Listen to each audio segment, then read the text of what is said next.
Right, I want to talk to you about the current day, modern day threat, if you like, in terms of civilian self-protection within Commonwealth countries, Europe, across the world really, and how the threat is fast changing and fast evolving to the point where learning skills of unarmed self-protection in a physical sense are not going to be enough to deal with the threat. So what that brings into play is understanding how to implement a force multiplier. So the definition of a force multiplier is any tool, or where legality allows, weapon by design that you could implement in order to produce more force output yourself in a potentially real threat to life situation. So having a force multiplier in your hand, be that an improvised weapon of opportunity that has weapon profile attributes but is not a weapon by design, or an actual purpose-built weapon where the legality allows in the place that you live. So concealed carry firearm, fixed blade, folding blade, less than lethal alternative such as pepper spray or chemical irritant, or some sort of taser of some kind, or maybe some form of baton blunt force trauma tool. You get the idea. A force multiplier that will allow you to in effect create more damage with less effort. So where does that belong? Well, obviously that belongs in a situation where you are facing a threat disparity, which is going to be pretty much any situation that you find yourself in. So nowadays always assume there is a weapon and there's more than one. And what we're seeing clearly is there's more than one and all have a weapon. Well, if all you have is unarmed skills in a physical sense, then I don't know what to tell you. I don't believe there's any skill set out there that's going to allow you to deal with a multiple armed threat. So there is a need to evolve as a combative trainee. There is a need to evolve as a student of self-protection and self-preservation. Of course, the primary of any self-protection doctrine is don't fucking be there in the first place. So the first thing that you should learn to cultivate is a high level of awareness, situational and environmental awareness, and follow that with a deep understanding of pre-threat cue behavior. Know what you're seeing and what it means to you. Cultivate a harder target, confident body language profile that will make you less likely to be selected as a victim of assault in the first place. Understand skills of de-escalation, and in all cases the primary objective would be to avoid, escape, evade, de-escalate or mitigate in as many ways as you can to prevent physical violence coming your way. That's the personal security elements of your self-protection plan. They're primarily non-physical. They should be tip-top first. The next two elements of your self-protection plan, game plan, would be dealing with a physical dynamic. First of all, from a proactive perspective, and then where that's not possible, from a reactive perspective. In terms of that, the start point, of course, is to become proficient with your natural bodily weapons. You need to know how to use your natural bodily tools, from your fingertips to your elbows, from your knees to the point of your boot. You know how to use your head in a literal head-butting sense, and know how to bite. Primary weapon, understand, is your mind. You need to get your head right. So the first layer would be becoming a force multiplier with the tools that God gave you, and with the savvy, understanding, intelligence and wisdom that you can cultivate from becoming a good student of self-protection. But I've got to tell you, in all honesty, that's not enough for the evolving societal threat that we are seeing, you need to learn how weapons work, period. So a force multiplier is what is going to allow you to level up the playing field within a force to threat disparity situation. So if you are facing a threat disparity, right, so a larger, stronger, aggressive male against a woman, a young adult, or a lesser male, let's say. Somebody who's armed against somebody who's unarmed. Multiple subjects against one subject. Multiple armed subjects against an unarmed subject. This would be a threat disparity. And in such a situation, deadly force could be offered to you. Definition of deadly force: any force offered to you that is likely to cause grievous bodily harm and or your death. That's a level 10 threat. Well, if you want to deal with a level 10 threat, you must cultivate a level 10 physical response. And that is not necessarily going to be enough or possible unarmed. A force multiplier is the acknowledgement that you are not necessarily going to be the most capable individual in all situations. Acknowledging the need to implement and understand how to use a force multiplier is the acknowledgement that you could well indeed meet a situation on a force to threat parallel that you simply cannot deal with unarmed, especially with the fast changing threat that we are seeing in today's society. In relation to a force multiplier, the first thing that you need to understand is the mentality or the mindset associated with being comfortable with implementing the use of a force multiplier, be it an improvised weapon or a purpose-built weapon in your hand, for the purpose of your own self-preservation in a physical situation. Many uninformed individuals that come from a martial arts background that still have that false sense of security in terms of their ability in relation to their unarmed skills and as yet untested skills. Such individuals might say to you, well, if you use a weapon, you are insecure in your own martial ability. This is foolhardy and untrue. Now, if you are trained and facing somebody who is quite obviously on their own and unarmed, of equal size and ability, then of course don't use a force multiplier. Don't bring a weapon into the equation, particularly if you're a trained individual. You know, do your thing and deal with the situation as best you can unarmed. If the threat disparity is even to a degree, at least from an outset, then of course, then don't use a weapon against somebody who is unarmed, unless there was a force to threat disparity. If you are evenly matched, then don't use a force multiplier, period. But that's not what I'm talking about. So today's ilk will use tactics of ambush and deception, along with weapons and multiple friends who may indeed also have weapons. So I want you to imagine for a moment, if you will, a trained woman returning to her car in an underground car park in evening hours after she's finished work. Because she's a switched on individual, she recognizes that she's being followed by 3 men, all who are potentially armed and are exhibiting motivation that leads her to believe that she's about to be potentially gang raped. And she also understands that such a heinous crime could indeed turn to murder and her demise. So she recognizes she's facing a serious threat disparity and a potential level 10 deadly threat force to her life.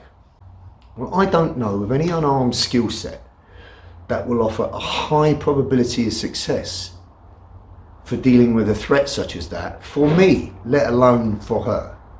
All I can tell you, people, is it's time to wake up on a number of levels, particularly to the modern enemy of today and how they operate. Now, over the last 15 years, various knife-based methods of self-protection have come into vogue for a reason, that of evolving necessity. The old cliche that the use of a knife or any force multiplier or weapon is only for the nefarious criminal is outdated and fucking dangerous. The very idea that makes such individuals think that is the very thing that makes them a fucking victim. Now add to that, as I've said many times before, the unlawful disarming of your right to carry literally anything that would be remotely construed as a weapon or a tool for the purpose of your own self-protection as a civilian. Well, such impositions have been imposed forever, certainly for a long time, upon all Commonwealth countries. Laws that stifle our ability to uphold our God-given right to defence of self. Laws, incidentally, that most certainly do not apply to the criminal.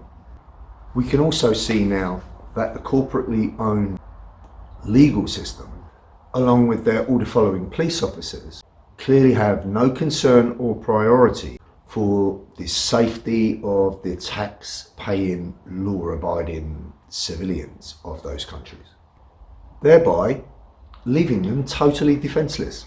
Add to this the fact that the police officer will never be there when you need them, and on the miraculous off chance that they were, they are under no obligation to help or protect you should it place them in a position of jeopardy. So now you will see, if you open your eyes, that metaphorically speaking, we have been pushed up shit creek without a paddle. So what can we do about that, I hear you ask? Well, first of all, understand that this is indeed how it is. Add to that the way society is going, there is a high probability that in the lifetime that we all have left within this realm, there is a very high probability that you and I will face a potentially lethal deadly force threat involving you and or those you love and would seek to protect. So like I said, this is a level 10 threat, and if you want to deal with a level 10 threat, well then you've got to cultivate a level 10 response in terms of your use of force. And I'm telling you that even an extremely athletic military grade level of unarmed skill proficiency, a level incidentally that is unavailable to most laymen that practice self-defense or self-protection, will more than likely not be enough to counter the kind of violent threat that we are seeing on a global level on our streets now.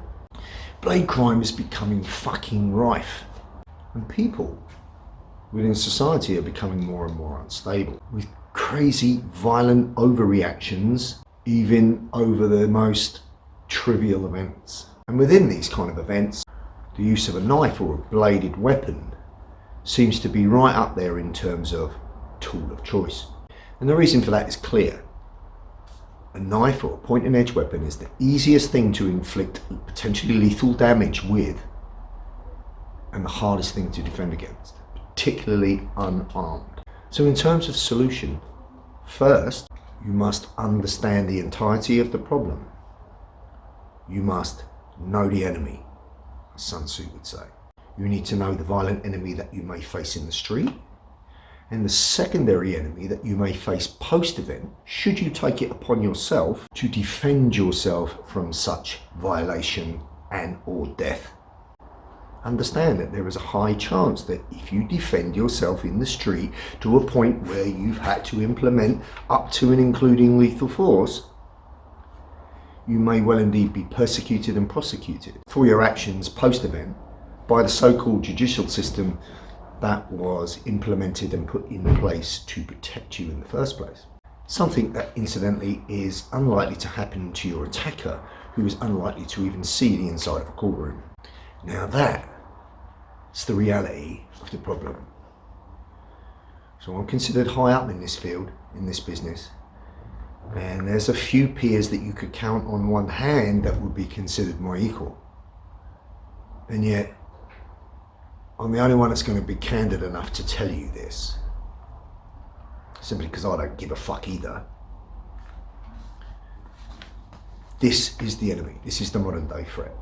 The whole thing seems to be completely inverted from what older values and beliefs have raised us to understand, at least my generation, in terms of justice and what's right. Understand that we all have the God-given right to live and breathe without being nefariously injured or killed. So the first thing is to know what you face and know with righteous indignation that you do indeed have a right to fight back and be safe. Now the other side of the coin, as Sun Tzu would say, is know yourself. There is a need to ask yourself, where do you currently stand in terms of psychological preparedness to face, and if need be to deliver, up to and including potentially lethal force, in order to potentially counter a violent, life-threatening, life-ending incident? Do you have the minerals? If not, why not? And more importantly, what can you do to reframe your perspective of that? In a physical sense, which is really the primary topic of this discussion, the answer's simple. Learn how to fucking fight on all levels. Using a force multiplier begins with you becoming a force multiplier in a physical sense.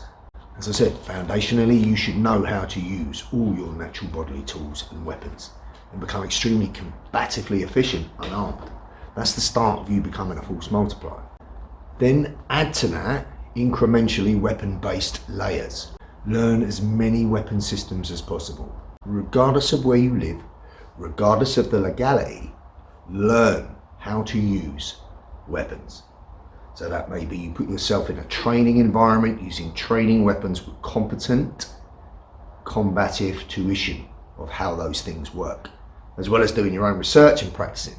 Know how weapons work. At the very least, if you can't apply yourself to becoming combatively efficient with your unarmed natural bodily tools, because you don't have the time, whatever stops you from doing that, as a basic combative foundation, then learn how weapons work. Learn how to use any point and edge weapon, from a small concealable knife to a machete or a sword. Know how blunt force inducing tools that create blunt force trauma work. Impact weapons. And where legality allows, learn how to shoot and handle firearms. Now, in terms of legality, understand now that I am most certainly not telling you to carry anything that could be construed as an illegal weapon in the country, state, or place that you live. I am not telling you to do that.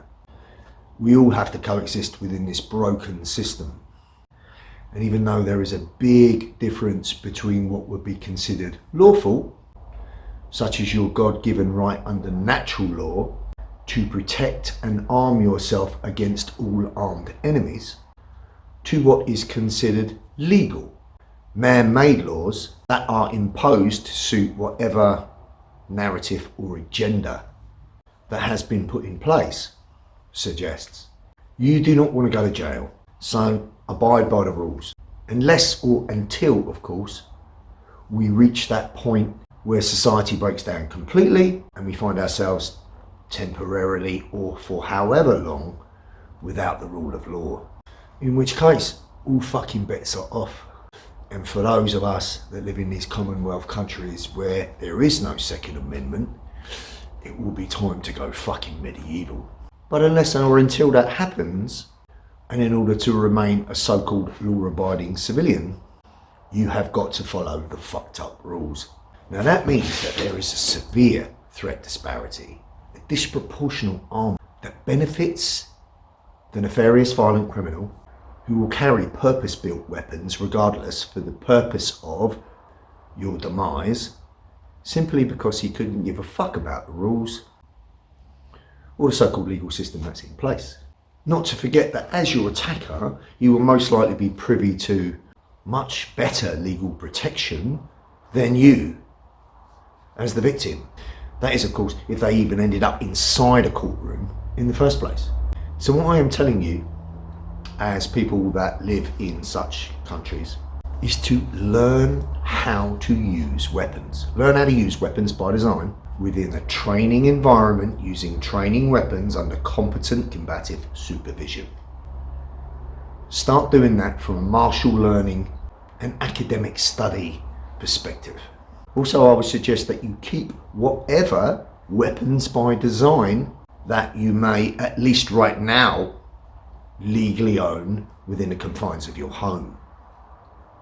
Do not carry said tools for the purpose of your self-protection out on the street, period, but keep them in your house, have them, and learn how to fucking use them.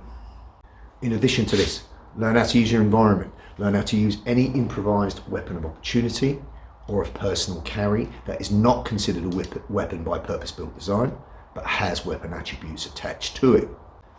And even then, such an item implemented as a force multiplier, which it could indeed be used, would only be implemented out of an act of sheer desperation, where there is no other choice other than to be the hammer or the anvil.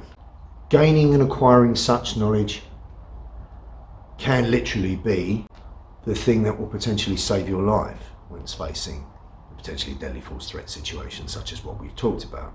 So know how everything works in regards to as many weapon systems as possible. Learn that shit. Knowing how things work, how weapons work, will also give you a deeper understanding of how they could be implemented or used against you.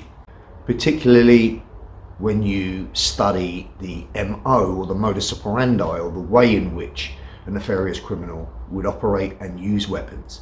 Study how weapon-bearing violent criminals operate. That's a definite must. And that's part of your study. Knowing the enemy, as I said. Knowing how they operate and cultivating a very high level of awareness and a good understanding of pre-threat cue behaviour will give you options. The best being seeing things early enough to completely avoid, escape and evade. Such knowledge and understanding will allow you to mitigate the majority of situations that you may find yourself in. Remember, like I said, the best self-protection of all is don't fucking be there. But if that's not possible and violence is now coming your way, then knowing what they know in terms of using any type of force multiplier, in our case something that may not be construed as a weapon or a purpose-built weapon by design, but has weapon attributes, and knowing what tactics they implement so that you could implement similar tactics in, let's call it, a counter-ambush sense, may indeed be the only measures that will allow you to escape in one piece relatively unscathed, as opposed to in pieces having met your demise. In short, it's better to know this stuff and not need it than need it and be dead. So if I take you back to the early example of the train woman returning to her car, being followed by 3 potentially armed men with the objective of gang rape or worse, let's say that this woman is trained in the use of a force multiplier. And let's say that she has something on her person where it's not construed as a weapon by design, if she lives in a Commonwealth country but has weapon attributes, or it is a weapon by design because she lives in a country where legality allows her to carry the same. Either way, she has a force multiplier and she knows how to use it. In this case, we're talking about a spike-like tool. A spike-like tool that she could hide in her hand. Then on approach, she stabbed one of them in the eye with enough vicious intent that it allowed her to run to her car, get inside, lock the door and drive off as soon as possible. Well, now she has just escaped the life-changing chance of getting brutally gang raped, possibly infected with HIV, beaten half to death or killed so that she can't identify her assailants at any later date. Well, in that particular situation, I would say that all is fair in love and fucking war, wouldn't you? Or what about just one of too many examples that I could give you of so-called active threat terror incidents? So an active shooter incident speaks for itself. Person's using a firearm. But in Europe and the UK, we're more likely, or have been more likely up until this point, to see active threat situations that involve terrorists with edged weapons, seeking to kill and behead as many unarmed, innocent people as possible. One particularly disturbing incident I find disturbing, due to the fact that I'm a grandfather and I have children, happened on June 8th in 2023, this year, in Ansc France, where a knife-wielding assailant terrorised a park on the shores of a popular lake in the French Alps. where he went on to seriously injure 4 preschool children and 2 adults before being arrested at the scene. You are talking about 4 babies aged between 22 months and 3 years old being hacked and stabbed at by an adult assailant with a big fucking knife. This is the world that we live in now. Not to mention the large number of similar incidents where innocent, unarmed, unprotected, defenceless people have been killed in large numbers. Like the incident in Kunming Station in China, where a group of 8 knife-wielding assailants stormed the station, killing 29 people and seriously injuring 140 more, as they slashed and stabbed indiscriminately to as many unarmed innocents as possible. Or how about something a little closer to home, used from a UK perspective? During the so-called terror attack in London during June of 2017 in Borough Market near London Bridge, where knife-wielding assailants had knives in their hands, taped to their hands, and indiscriminately attacked and killed 8 unarmed, defenceless, innocent people, injuring dozens more. Need I go on? But what if, going back to the incident in France with the children, what if someone was in the park that day, legally armed, with a force multiplier, the correct mindset and some training, and was willing to employ their God-given right to defence of self, as well as the defence of innocents, such as those little children? Maybe someone just like me. Well, maybe, just maybe, that outcome and others like it that have ended in tragedy could have been rightfully prevented. Awareness is most certainly the key to avoidance. But awareness is also the key to staying left of bang in terms of recognising such pre-threat cue behaviour so that early action can be taken in a proactive sense. The old adage that the best defence is a fucking good offence comes to mind here, belongs here, particularly in an active threat situation. But having a force multiplier and knowing how to use it and being willing to use it would be absolutely crucial. Add to that the use of, and the understanding and the use of, their own criminal tactics, such as ambushing the subject from behind with a force multiplier. Well, now at least you'd have a chance. There's no guarantees for sure, but a chance nonetheless. I'll go as far as to say is that such tactics, tools and understanding may indeed be the only chance that you have in order to protect yourself, those you love and those around you in such a situation. Know that seeing it early, having some skills, having a force multiplier, and most importantly the mindset and mentality necessary to take part in the first place may indeed be the only way that you will prevail in such a situation. Understand, if you want to deal with bad people, then it is necessary to know how bad fucking works. Period. Case examples being those that I've already given you. Now, as I said, the situation in the school was particularly triggering for me as a grandfather and a father. So, just imagine how if someone was armed, switched on, and willing to fight, how something could have been done to change the outcome of that event. But unlawfully disarmed and defenceless with no help arriving anytime soon, then I ask you, what fucking chance have you got in a situation like that? But even with some training and mental preparation, even with an improvised tool of opportunity that could have been ploughed through that child murdering entity's head, would have given those poor children that day and those adults a much better chance. So, learn how to use a force multiplier, people, and carry something that you could improvise that is not a weapon by design if you live in a Commonwealth country, in order to improvise, adapt and overcome. And if you are fortunate enough to live in a country or live in a place where you can legally and lawfully carry a purpose-built weapon by design, then get skilled and carry it. It's a no-brainer. Final word, if you want to be peaceful, you've got to be a warrior. And if you want to be good, then you've got to be fucking dangerous. Period. Remember, evil flourishes when so-called good men stand back and do nothing. Be safe and live life to the full. Peace.